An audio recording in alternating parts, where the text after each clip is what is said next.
Diego Coca doesn't like the interior creative players. He doesn't like those 10s. He doesn't like those 10 type of players. He likes a different type of player, which is interesting.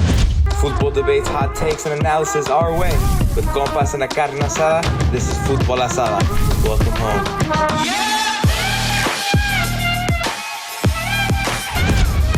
Yo, what's up, guys? Welcome back. Episode 24 of Futbol Asada. We have a very, very special guest with us today. We got Liga MX, Gold Cup, and MLS Cup, Open Cup. I can keep listing what Herc has won. The Golden Boot. Golden Boot. The Golden Boot for Liga MX. He's also USMNT. That's so beast, bro. Oh, yeah? Slight flex off the bat. We got a USMNT World Cup player as well, Herculez Gomez. How are you, Herc? I'm doing well, guys. Thanks for having me. And, we got the crew back on time. Chris recovering from his back injury. So glad you're here, Chris. And we got Diego and German. Yes, sir. As always, still quick jersey check. Y'all know. Diego's paying homage. Diego's paying homage to our guest today with the new Galaxy. And I see it in the back for his Herc as well. Yeah. We got the Galaxy jersey right here. The good people at LA. They did a good job. Good job. Great. I love the flag stuff. And then German got the Al Nassr, right? Yes, sir. Ronaldo on Nassr third jersey because Galaxy didn't want to send me a jersey. And then we got Chris with the exclusive group stage exit jersey. The group stage exit jersey. And I'm paying a little bit of homage to my Central American roots. I got El Más Grande de Honduras, Olimpia. That looks like an Atlas jersey. I'm not going to lie. I was going to say that. They say it's the Atlas of Central America. They play Atlas today. Tigres also plays today, no? Against Orlando, yeah. Hey, just so y'all know, early final prediction, Tigres, LAFC again. Oh, that's going to be a good game. For CCL final? Yeah, for the CCL final. Wow. I think Tigres are going to beat Pachuca in the semis. That's not a bad shout. I don't know. It's kind of tough because LAFC kind of run the right side of the bracket. They do. I mean, there's Union, but I got LAFC winning. Yeah, so that's a difficult one because I picked Philly to win MLS Cup, but against LAFC, so it's a good matchup, and I could see that. So I could see that going anyway, and I could see Pachuca Tigres going anyway as well.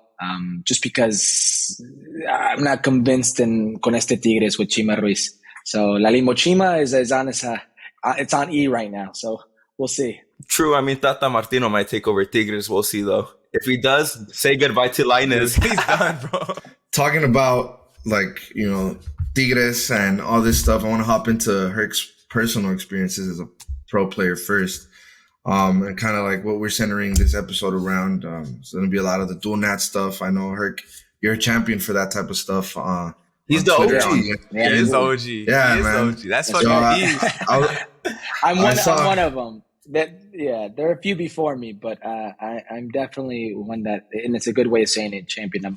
I keep the voice going, so I appreciate that. Yeah. I saw your rant on the stuff with Zendejas. I know you were going, telling everyone to lay off the kid. He's a young guy, and he's talented, man. I hope he does good wherever he's at. All I said was, let's wait for the player to say it, because TUDN does great stuff. But TUDN, historically, Televisa has been los voceros, the mouthpiece for the federation. Everybody knows who runs Mexican football, who runs the federation. It's Televisa. It's that. So what I said was, let's wait for him to say it, because the last time, and I respect Gibran Araujo very much, very talented reporter, but last time he made a statement regarding a dual national was with Zendejas, and that Zendejas and all dual nationals going forward with the U.S. and Mexico would have to sign a letter of intent. I don't even know where you would begin legally to obligate players to do that. I reached out to U.S. Soccer, and they're like, I don't know. We don't know what they're talking about. We would never do that. And since then, radio silence. So Zendejas can pick the U.S. He can pick Mexico. He can pick China for all I care. I want to see Chicanos do well. I want to see players that are Mexican-American, that know what it's like to be bicultural, who have the duality and the privilege of two different cultures, and know that experience, and know what it's like, ni de aquí, ni de allá. Like you guys are probably a little young, but have you guys seen la película Selena? Have you guys seen that movie, Selena movie? Yeah. Of course. That's a classic. I love that movie. There's a scene there where the father, is explaining to Selena how she has to be, we have to be more Mexican than the Mexicans and more American than the Americans. And he says, it's exhausting. Ni de aquí, ni de allá. So I'm a big I'm a big believer in the privilege that we have as Chicanos, as Mexican Americans. You guys are fiel Mexican fans. I'm sure you guys know people in your families, probably, that cheer for the U.S. men's national team. My brother, Yeah, I run into it all the time. I had a question off of that, Herc. I had a question for you. Was it ever a doubt, like, between USA and Mexico? Because I know some of us, at least for me, like, from my personal experience, if I had to choose, it's like there's literally no doubt in my mind that I would pick Mexico every time. But is it like that for? I mean, obviously it's not like that for everybody, but like, how was it for you? Like, was there ever any doubt, or you always knew you wanted to play for the U.S.? Of course, there's a doubt because I'll put it this way: these kids are put in impossible situations because they're 15, 16, being forced to kind of select an identity. You know, like, who are you? Like, Chris, where were you born? I was born in Santa Cruz, California. Santa Cruz, beautiful place, by the way. Santa Cruz, California. Yeah. And you grew up watching Mexican football. You grew up watching the Mexican national team. Correct. But you were born in the States. You don't feel any less Mexican, right? Just because you were born in the States. Yep, 100%. A lot of kids don't feel any less Mexican because they were born here, or don't feel any less American because they choose to play for Mexico. Like, if you represented Mexico, you're not going to all of a sudden forget about everything that's made you American, or your families and the opportunities that you've been afforded. Like, there's a certain sense of pride. And this is why, and it's a whole nother discussion, but the Mexican national team, Mexican Federation know this. And this is why the majority of games are played in the U.S. They sell that nostalgia, the nostalgic like sense, like your home roots, your pride. We're selling to you, and we're selling it in dollars. And that's why they keep coming back. So going back to me, I actually had a chance to play for Mexico. It was at the U23 level, the Pan American Games, when Hugo Sanchez was in charge. And the assistant coach was Olaf Heredia, who was one of my coaches when I played in Mexico in the youth levels. And, you know, I was born in LA, grew up in Vegas, went to school here my whole life. Up until that moment, I'd only lived in Mexico for about a year. I was playing when I was 18 in Las Inferiores, you know, bounced around on a few teams, and then came back. And I was already playing first team football here with the Galaxy. And it was a good year, 2005. I was like 21 years old. I played half a season, and I won the MLS Cup, MLS Open Cup, and I scored a bunch of goals. I was the team MVP as a developmental player. So I was getting some attention.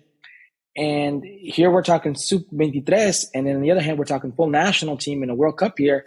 It never crossed my mind, like, voy con Mexico. Like, it was an easy decision for me. But I wouldn't persecute anybody for choosing to go to Mexico. You know what I mean? And sometimes, like, when everything is equal, cuando tienes un amor y un respeto, like, that is all equal for a country or two countries, it becomes a business decision. And this is what it's becoming to these players. And people don't like to hear this, but Alejandro Zendejas is going to make a decision on where he plays, not who he is. Remember that. He's going to make a decision on where he plays, where he kicks a soccer ball, not what he identifies as a person, because quite frankly, that's an impossible situation to win. And it's an unfair situation. And some of these kids have to make it as a teenager. So no matter, and I've had this discussion with Alejandro, and I've had it with David Ochoa, I had it with Julian Araujo, to an extent with Efrain, Alvarez. The list goes on and on of kids that I've had this discussion with. No matter who you choose, where you go, you're going to offend somebody. You're going to get somebody angry. Somebody's going to question you. Nobody will ever understand unless they're in your situation. That's the reality of things. So now these are business decisions. These are, and that sounds cold and it sounds frank, but it's decision based on sport, not on identity. And people need to realize that. I think definitely, I was watching, this week leading up to this show, I was rewatching Good Rivals on Amazon Prime. As you know, that's a kind of a small documentary. Herc actually comes out on that one, with Landon Donovan, Rafa Marquez. It's a documentary talking about the rivalry. I think it's crazy. Like, you just getting into this conversation, it's definitely a rivalry that is unmatched in terms of just the cultural context and the complexity of, like, what it's like to be Mexican American. Because, like, I can imagine for you, Herc, how do you, go travel to South Africa, sing don the U.S. men's national team jersey, sing the U.S. men's national team, the U.S. anthem with pride.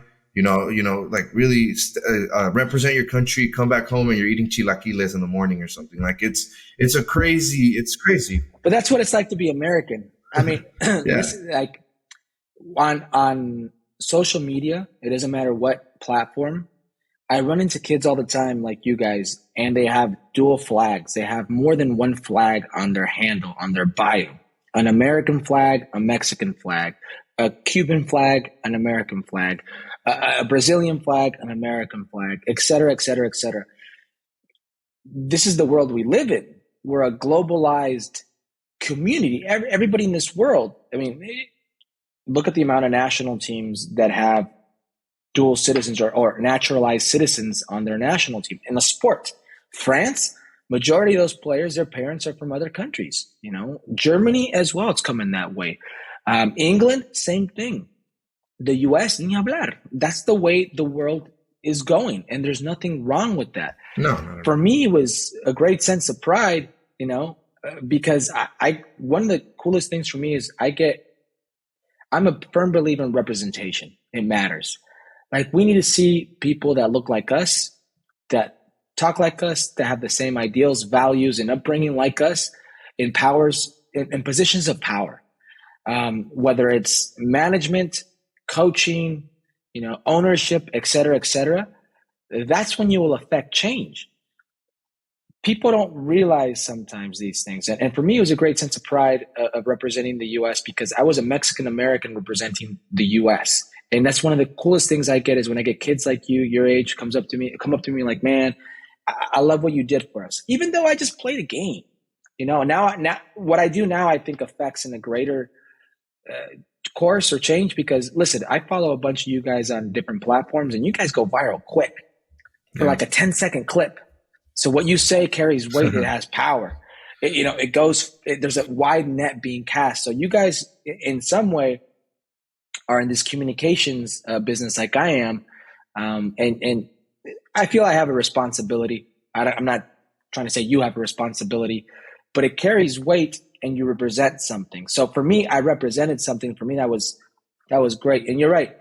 As soon as we're at that World Cup, I was at Cabo San Lucas. I was vacationing. I was having some mariscos on the beach. Aguachile, Clamache. I was doing all that because that's where I come from. That's my heritage as well. But it doesn't mean that's everything I am. I'm more than just a label. Oh, that's almost. My eyes are getting watery. That's beautiful. Beautiful said. But that's my mom.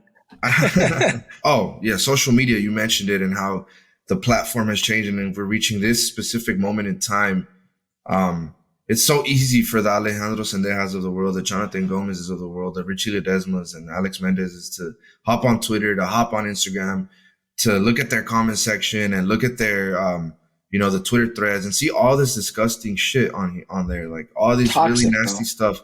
The timeline of your career, I think you managed to narrowly escape that era of football. No. I was one of the first footballers, I would say my era that was on social media. I remember being in Mexico, 2010, I got there. Muy ignorante. And what I mean by that is, I don't know if you guys were the same way growing up, but what I had known of Mexico was like vacations in Baja, like barely. My dad would take us to Mexicali, like barely, or TJ or lo que sea, or maybe like a random trip here or there for an MLS preseason. But it wasn't like I had, I was in this culture. It came, I always considered myself Mexican, right? And then you go and you live in Mexico and you're like, damn, it's different. This is a culture shock. There's so much that was so foreign to me. And the ignorance that comes with the fear that comes with it. But the first week I was in Mexico with Puebla, it was like the second day I'm taking a taxi from the hotel to the stadium to go train. And the taxista has the radio on. And breaking news, Salvador Cabañas has been shot in the head at El Barbaro. And I'm thinking to myself, what the fuck? the most famous footballer in all of Liga MX and all of Mexico was shot in the head. Like, where am I? What's going on? And the ignorance that comes with it. And then later you come to realize, like, isolated incidents and whatnot. And Mexico is such a beautiful country. The people are so beautiful, welcoming. But then there's another side, like in any landscape, that's social media and how toxic that can be. I remember missing a penalty kick one time, the only one I missed in my life. I come on at halftime. We're down 2-0 at half. I come on at half. Mark Rosas and I come on. And like 5-7 minutes in, he hits like a boom, little long ball. Keeper comes out and I head it. Nice header, goes in 2-1.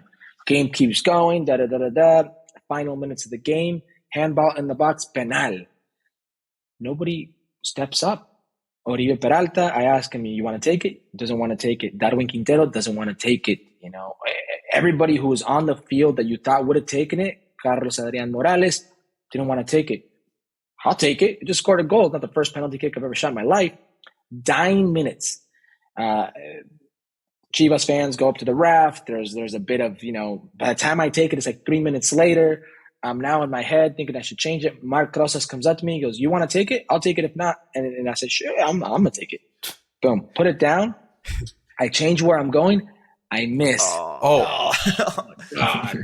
We lose the game 2-1. No. But I'm like, whatever. You know, it happens. Those who miss are the ones who have the stones to take it. That was always my mentality. The only one I missed in my career. So, you know, I was with that mentality. After the game, the coach, Benjamin Galindo, tells the press that he doesn't know why I took it. I wasn't a designated taker, and he kind of throws me under the bus. I received death threats online, like on social media, on Twitter, people sending me pictures of guns in their hand, saying they know where my parents live, naming my parents. Saying, Manuel and Juanita, que se cuiden. I received all kinds of abuse. I mean, xenophobic, racial, everything you can think of for a missed penalty kick. Damn, that was what happened. Long story short, I went into the office, the coach's office on Monday, and I told him how I thought it was bullshit that he would call me out this way when nobody wanted to take the penalty kick. The only one who said he would take it was Mark. I took it, I missed, and nothing happened. It ended up being a good situation. We hashed it out there. I ended up being a starter the next game and started a very nice goal scoring streak for Santos, and we went on to play 2 finals. So it was a good situation in the end, but goes to show you how toxic social media can be. And it's not the first time. This happens all the time. If Major League Soccer or the U.S. men's national team play against Liga MX or Mexico, I get, without even being involved or sending a tweet or a Facebook message or whatever, I will get shit thrown my way by both sides. Yeah. You know, it doesn't matter what side. So it goes to show you, like, I guess the polemic figure I can be without even doing anything these days, but just how easy it is for people when they think it's anonymous to sling some shit. We just saw it happen too during the U20 qualifiers when Anthony Leon missed a penalty. Yeah. He got attacked on Instagram endlessly, and I heard, I mean, it may be true, it may be not, or that he wants to play for the USA now over Mexico. I don't blame him. I don't blame him either. The attack was crazy. It was unwarranted. They singled him out. It was crazy, probably because he was a dual national. But that brings me to my question, because you were a dual national playing in Mexico. You already played for the USMNT when you went to Puebla. Were you attacked for playing for the US by away fans, local fans? No, never. Never? No, not at all. No, I had a great time in Mexico.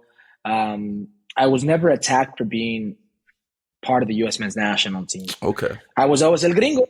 Always. And you guys go down there, you will be El Gringo too. Yeah.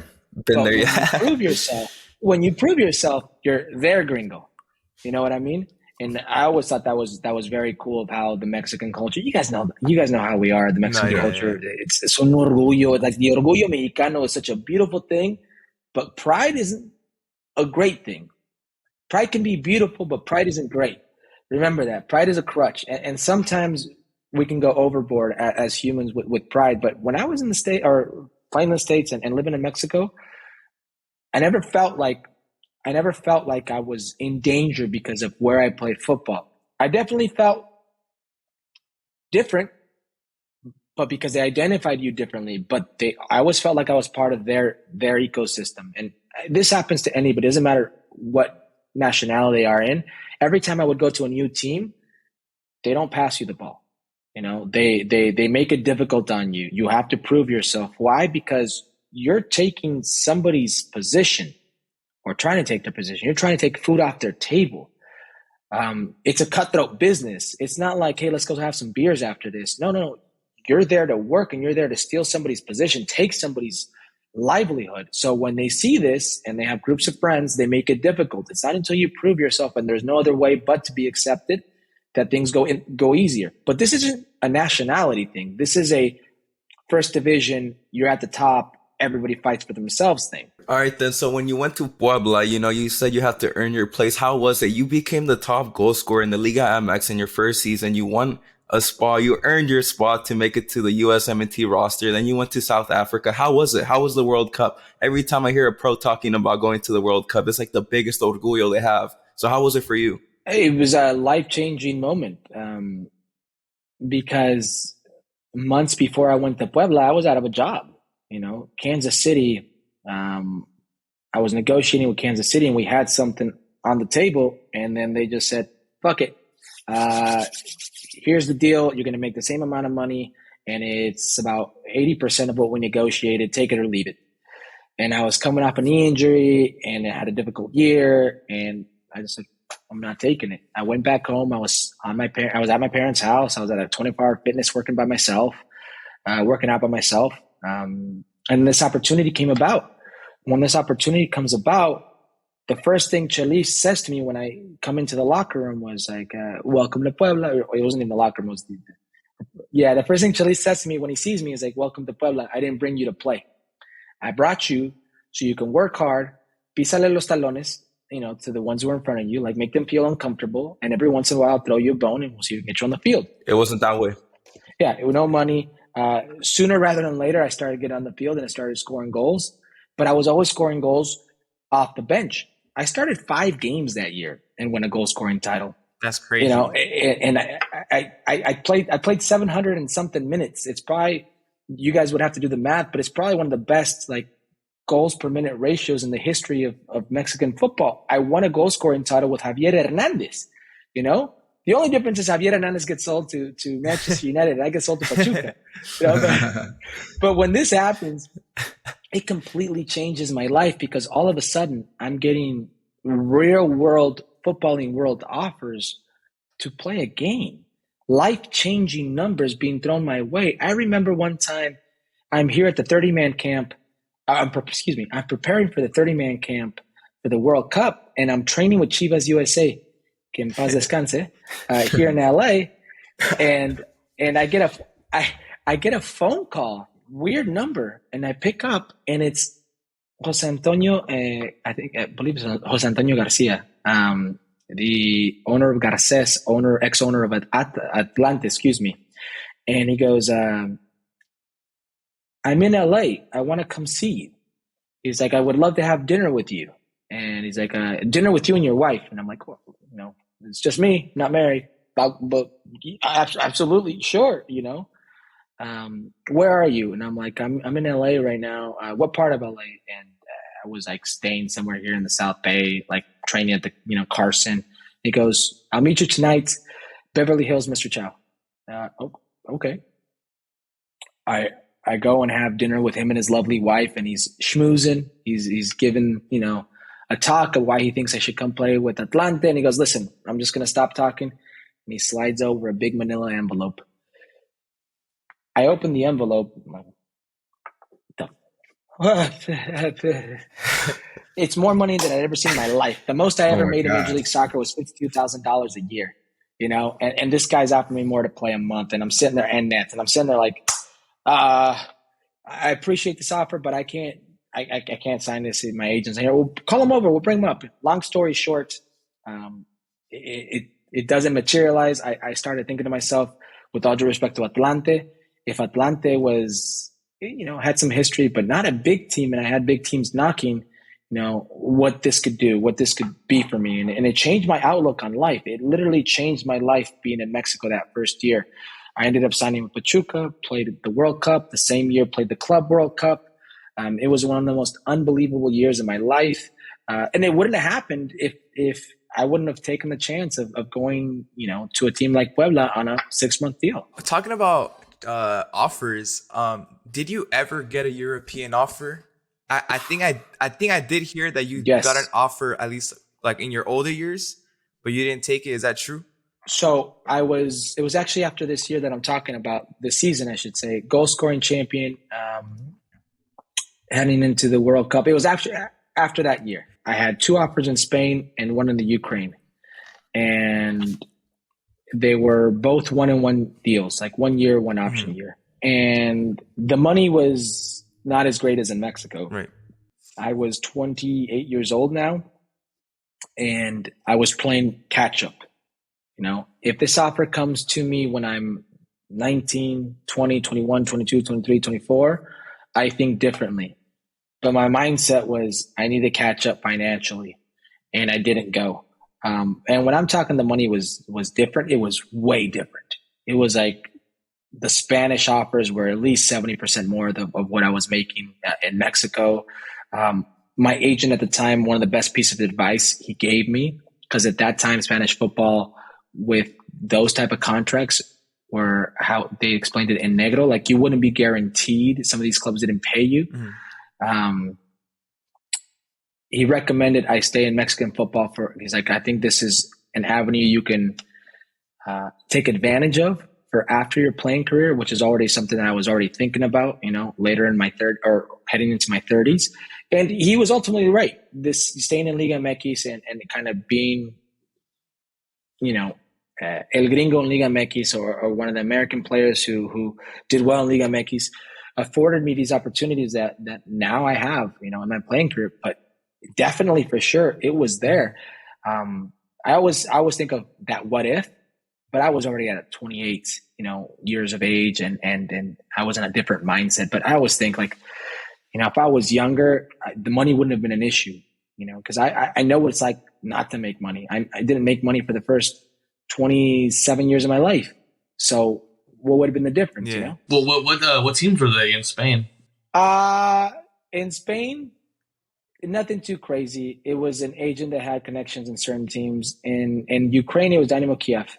Okay. When I was 30, They're in the Champions League, I think. When I was 30, Jurgen Klinsmann was 31 actually.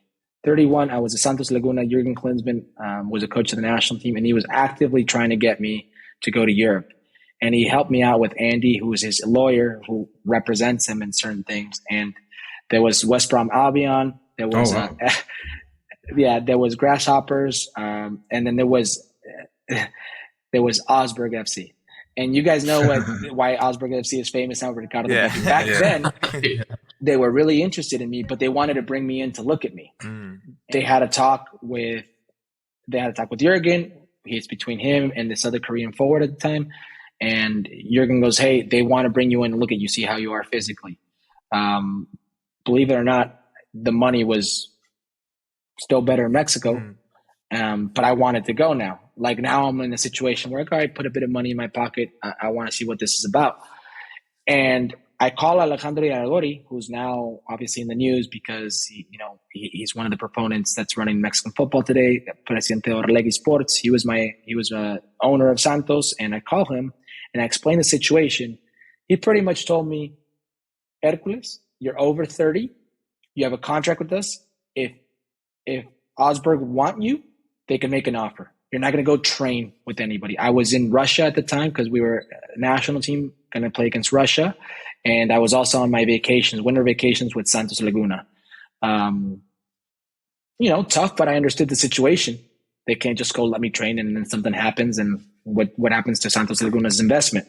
So nothing ever came about that. But, bites, nips, things like that. Yeah, I've had, but never anything more. And, it's not like players in this side of the continent can't compete. It's not like they don't have the talent. Sometimes it is about those opportunities or that, willingness to accept certain contractual limitations. It's very interesting because I think a lot of us fervor over, for example, like the best person I can think about right now is Hector Herrera. like everybody fervors over him. Like, why did you leave Atleti? Like, why'd you come back to Houston? Like, you like lowered the overall standards of the Mexican national team. But like, you think about it, Hector's over 30, has a wife, has kids. Yeah. Like he's 33, 34 years old. Yeah, he's gonna want to come home, come to the States. It's a nice place to live. Houston is nice. He's gonna want to kick back. Two things about that.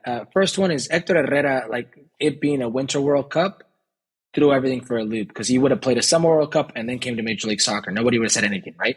But it being a Winter World Cup changed everything. Now it's like, whoa, he's heading into a World Cup as a Major League Soccer player, right? But he wasn't playing that much in Atleti like over the years anyway, so it would have been a better situation to play. It's just Father Time is undefeated.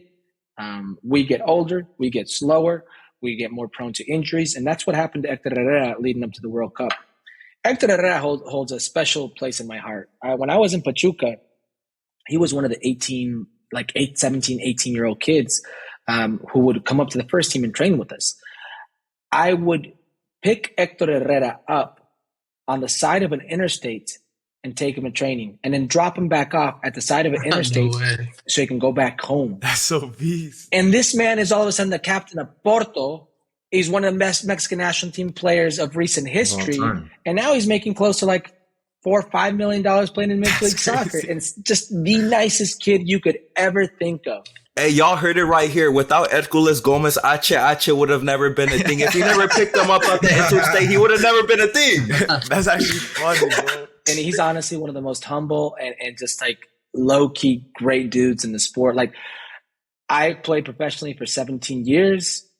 I now work in this industry, TV industry, with ex-footballers and ex-athletes and TV people.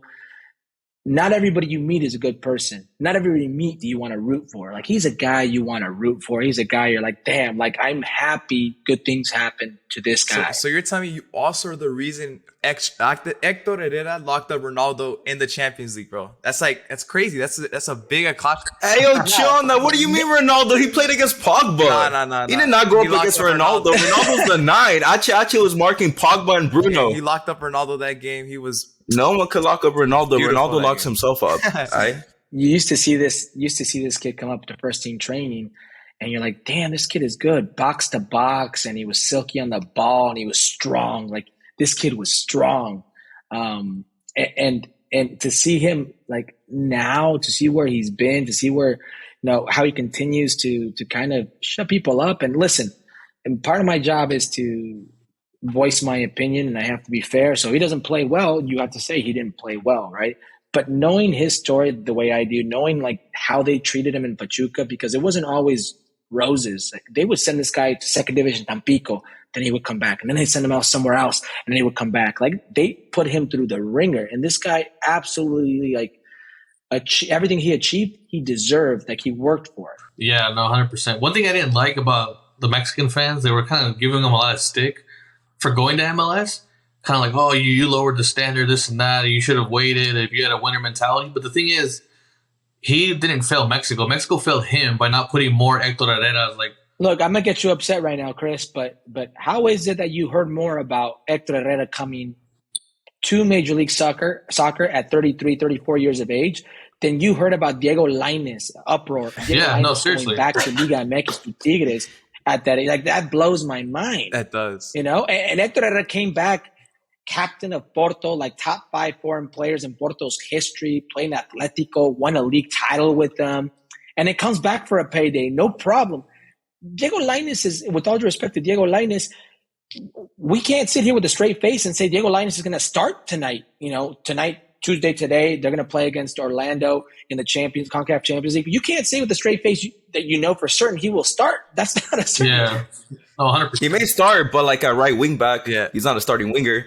Poor Linus, bro. This guy can't do it, bro. The Ache thing is true. It reminds me of the John Cena quote. He's probably telling the Mexico executives, the head ups, he's like, I'm still here because you guys can't do your job and send more Mexicans to Europe. That's why he's there. He's 33, starting.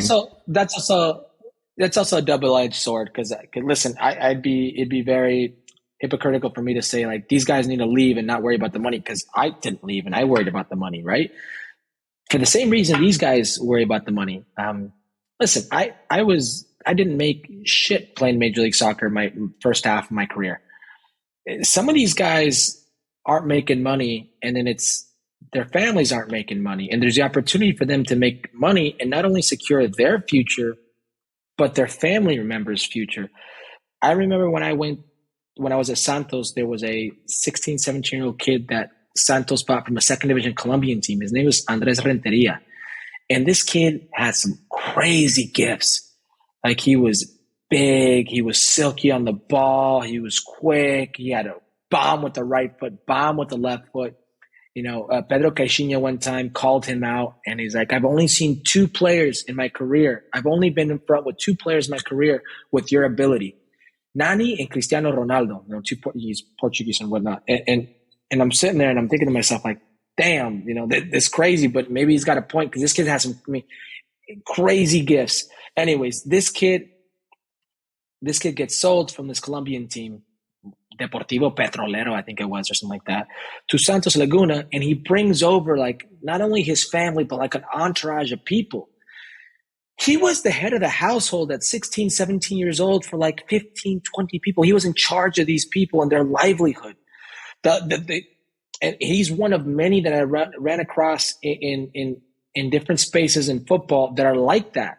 So when you have these pressures thrown on you, and then they throw money at you, you don't always act the best way. And an example of that is La Chofis, how he suffered at Chivas. Like, he had a little bit of attention and money thrown at him, and then kid went wild. And he had to go to Major League Soccer, eat a little bit of humble pie. And look what he's at right now. He's one of the best footballers in Mexico right now. Not one of the best Mexican players, one of the best footballers in Mexico. So it's a difficult kind of thing for us to sit there like, they went for the money. Why didn't they go for trascendencia and all these different things that get thrown around? It's difficult, man. It is. It definitely is. There's other players too, like Alan Pulido. It's like kind of the same. I forgot about him. Kind of him, like trophies. He's still at Kansas, right? He's still at Kansas City. Yeah. And let's talk about more about the dual nationals, though. I got to get this question off. Herc, if you were to pick one dual national, Mexican-American, to play for the USMNT right now, who would you pick? Who would you lock up? Like, who's the most important? Yeah, most important, best player you see for the future for the USMNT. So thus far, the most important has been Ricardo Pepi, because I truly think that kid can be a star, special kid, and he could change the game. It's because when I think of the names right now, like, there's Alejandro Zendejas, he probably wouldn't be a winger for the U.S. He's not a winger anyways, but he'd be a winger in Mexico. He plays as a winger for Club America. He's an 8. He's a box-to-box player. He will tell you so himself. He's a very good player. I think he can compete at the 8 position. You have Jonathan Gomez, who I think, just based on the position, like, could be the one that has the biggest impact, because there's not a lot of left backs in the U.S. men's national team pool. It's only Anthony Robinson, and that's it. You have Brandon Vasquez, who I think is just different, like his skill set, right?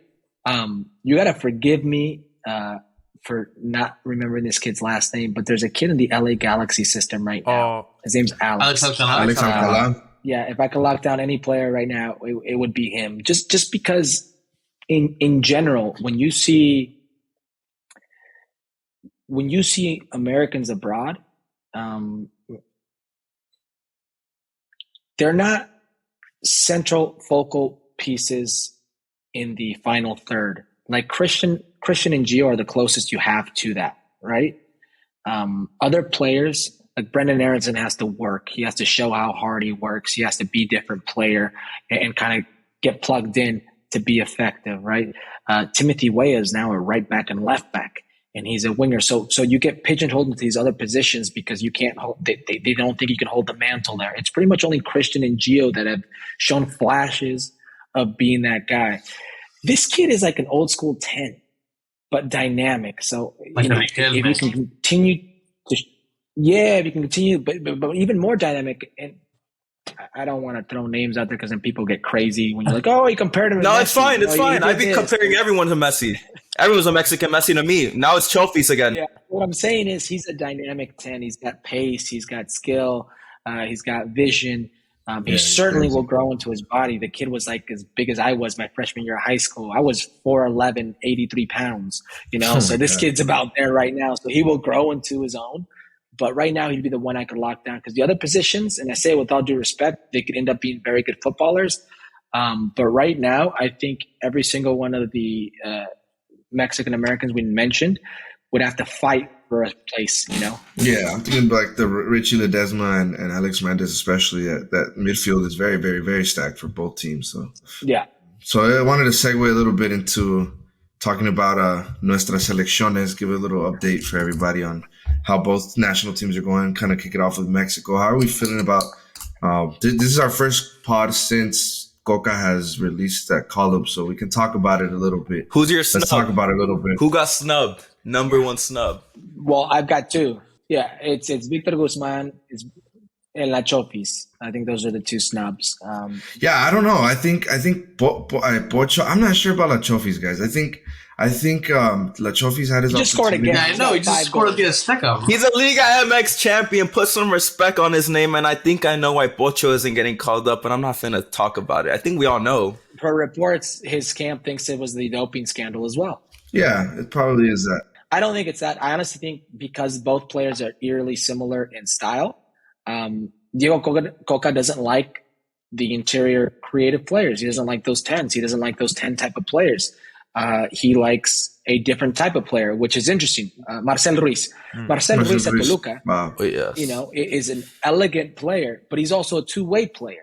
So he likes those players that are a bit more two-way. He likes those players with a bit more of a physical presence.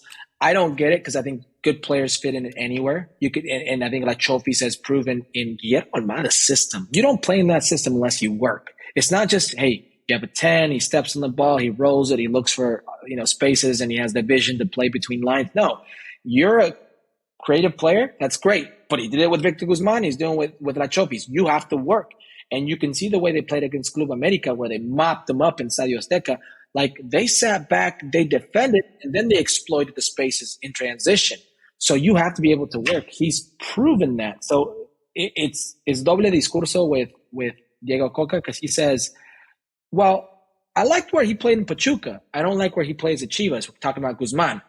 And it's unfair to Guzman because Tata Martino would be like, oh, I don't like where he plays at Pachuca. So it's like, what's the issue with this kid? What's the deal? That's interesting because, yeah, like talking about that, like just the dynamic of how they are in Pachuca and like how they play into spaces. I think that's something that Mexico severely lacked in the Tata Martino era. Like, they did not play into spaces. Like they were like horrible with the creativity. Like, I think you guys kind of changed my mind here. I can start to see where La Chofis fits in on all this with Pocho. Mexican Messi. But Tata, Paco Gabriel de Anda. That's what yes, sir. That's my man. With Tata, it's not more so like they didn't do something. It's more so when that something didn't work, what can you do? Like, where's the plan B? Like, that was one of the biggest issues. Like, Tata was so fixated on 4-3-3, and he was fixated on Raul Jimenez as my focal point, and he was fixated on Tecatito Corona has to start, even though he was like the worst player through half a World Cup qualifying. He was fixated on HH and Guardado playing at the same time when they didn't have the same ability to deal with dynamic midfields or teams in transition like Canada, or like the U.S. in Cincinnati. Like, he never changed. You could change, and he never did. And then when he decided to change, it's at the World Cup, days before the Argentina game, to sit back and try to counter and defend for 90 minutes against Messi in Argentina, which was suicide. So he never really found like that option B. Going back to the call-ups, I want this guy's stock is rising 100%. Like, I think he is destined to be Mexico's next right back. Be on the lookout for Julian Araujo, man. Like, what you mean be on the lookout? He's been there, bro. He's there. But he's on the rise, bro. Like, he's getting those Barca. I think yesterday he trained with Barca's first team again. He was with Gavi and Jordi Alba. Yeah. Gavi and Jordi Alba. That kid is. And I just read today in the morning that Barca and Messi are in direct talks. So we might be seeing Julian and Messi picks very soon. Well, I mean, they're about to get suspended with the corruption case that's going on, and the Fiscalia got a hold of it. So we'll see if Barcelona is still in La Liga next season. Is Javi a Barca fan? We got two Barca fans. I'm a Barca fan. We got two, and then we got a hardcore Real Madrid fan right there. We got a hardcore Ronaldo fan. You know what I'm saying? Quick question. This one's important for me because, I mean, you can go. You can go. Oh, y'all going? Okay. No, I was going to say about Julian Araujo, just really quickly. This is what I mean by representation. So everybody on this side in the States, Mexican American, Julian Araujo was like, damn, that kid made it. He's an important piece, right? Like, damn, that kid made it. Oh, yeah. Julian Araujo, in the majority of the Mexican public and media, have him locked down as like the third or fourth right back right now. Yeah. They have like Kevin Alvarez, and they have Jorge Sanchez, and then they'll have even like Garza, who's at Tigres, you know, and then they have Kevin Alvarez. They'll like the disrespect, and it happens a lot, you know. Oh, but he fue a Barça B. It's not even Barcelona. Like the disrespect is there. The one thing I love about Julian is technically, maybe he's not at the same place as the majority of his counterparts at Barcelona. Okay, that's going to be a reality. But mentally, this kid, mentally and physically, is something else. Like los huevotes que tiene este chavo, like he wants to get better. He's the type of kid that's like, oh, you think you can beat me one-on-one? Here's the line. Show me how fast you are. He will take that challenge. He loves to get. He's got that dog in him, and he's going to get better tactically and technically. But the reality is, and go look at ESPN Deportes, go look at Fox Sports, go look at TUDN, Claro, you know, all these different outlets in Mexico. When they look at him, they're sleeping on him. They are sleeping because Barcelona signed him as a first-team player, but they can't register him because they don't have money. Like I said, you know, corruption, Barcelona. Sorry, Diego and Javi. But Julian Araujo does have the highest potential, I think, out of any of the Mexican right-backs, and he's putting on for Lompoc, California. Lompoc. All right, Bonnie, it's been my question for Herc. I need you to tell us your five-a-side of players, best players you played with throughout your career. Five-a-side. Five-a-side? All right, I need a goalkeeper. Yeah, right? Goalie. Yeah. So, all right, Nahuel Guzman. He's a goalkeeper. Paton. And then, El Paton, one of the best goalkeepers to do it. Right now doing it, he's probably my league MVP, and I know that's a hot take in itself, but we'll get into it. Let's see. So that means, all right, I got to play too, right? Yeah, of course. Put yourself as a 9 up there. Oh, I love that. Yeah. Love that. Nah, I'm not going to put myself. I'm going to coach the team. I'm going to have me. I got Nahuel. I got Clint Dempsey. I'm going to have Sambuesa. Okay. Oh, wow. I only get two more. Right? Two more. Oh, man. I'm going to put Achita. No. Oh, this is my problem. You're making it hard. Yeah, because I played with Achita. I played with Pony Ruiz. Man. I played with Landon Donovan. I played with David Quintero, who was ill. Like, he was sick. Oh, Darwin was nasty, bro. Dude, I don't care that he played for America and Santos. He was nasty with it, bro. He was crazy. He was so rapid. I love that guy. I'm sorry. I'm so fan, bro. That's why I'm struggling. And then, oh, my God. Nahuel Guzman, Sambuesa, Jovinko, Clint Dempsey. And Jovinko. Jovinko, Clint Dempsey. I got to get a defensive midfielder / center back because it's a five-a-side. Now, one of the most ridiculous players that I've ever played with, and I'm just like, I don't know how this kid was born where he was born and didn't go where he should have gone, but one of the most ridiculous players is Ozzy Alonso. Ozzy Alonso played for the Seattle Sounders. He's a Cuban. Yeah. If you guys don't know his story, go look his story up. The kid is one of the best footballers I have ever been around. Like, should have been a Premier League player. Ridiculous. Like, he tried switching to the U.S. men's national team. He had issues when he left Cuba, couldn't do it. But this guy had the technical ability, had the physicality, had the speed, had that nastiness to him, had the box to box. Like, he was one of the sickest players I ever played with. And if I say that name, everyone's gonna be like, who? But it's Ozzy Alonso. So he's not a big name, but I kid you not, you could fit him into any single team that I just mentioned or anywhere, like, honestly, and he would not miss a beat. So it's Nahuel Guzman, it's Sambuesa, Sebastian Jovinko, Clint Dempsey, and Ozzy Alonso. That's a good one right there. Ooh, Ozzy Alonso putting on for Cuba. But I have one question. It should be quick, but how does it feel to have the hardest interview with Ibra and MLS, or like just MLS history? You have, I feel like, the best MLS interview ever.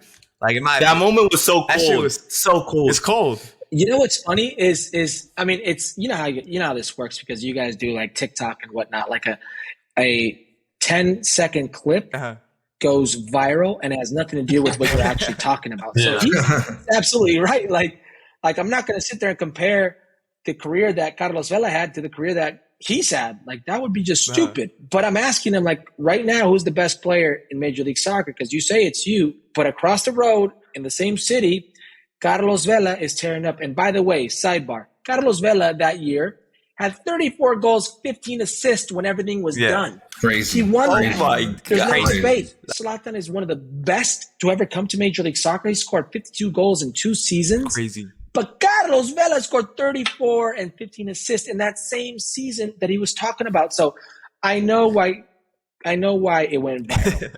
I know why Zlatan, got testy, who's one of the best people I've interviewed, by the way, like a walking soundbite. Like, he is awesome. He's hilarious. But if you're going on that year alone, Zlatan won. And it's just, I'm an ex-Galaxy player, and people don't like to hear it. The Galaxy fans, used to get very testy with me. How could you say that? You're a G, this and that. Yeah. You're a G.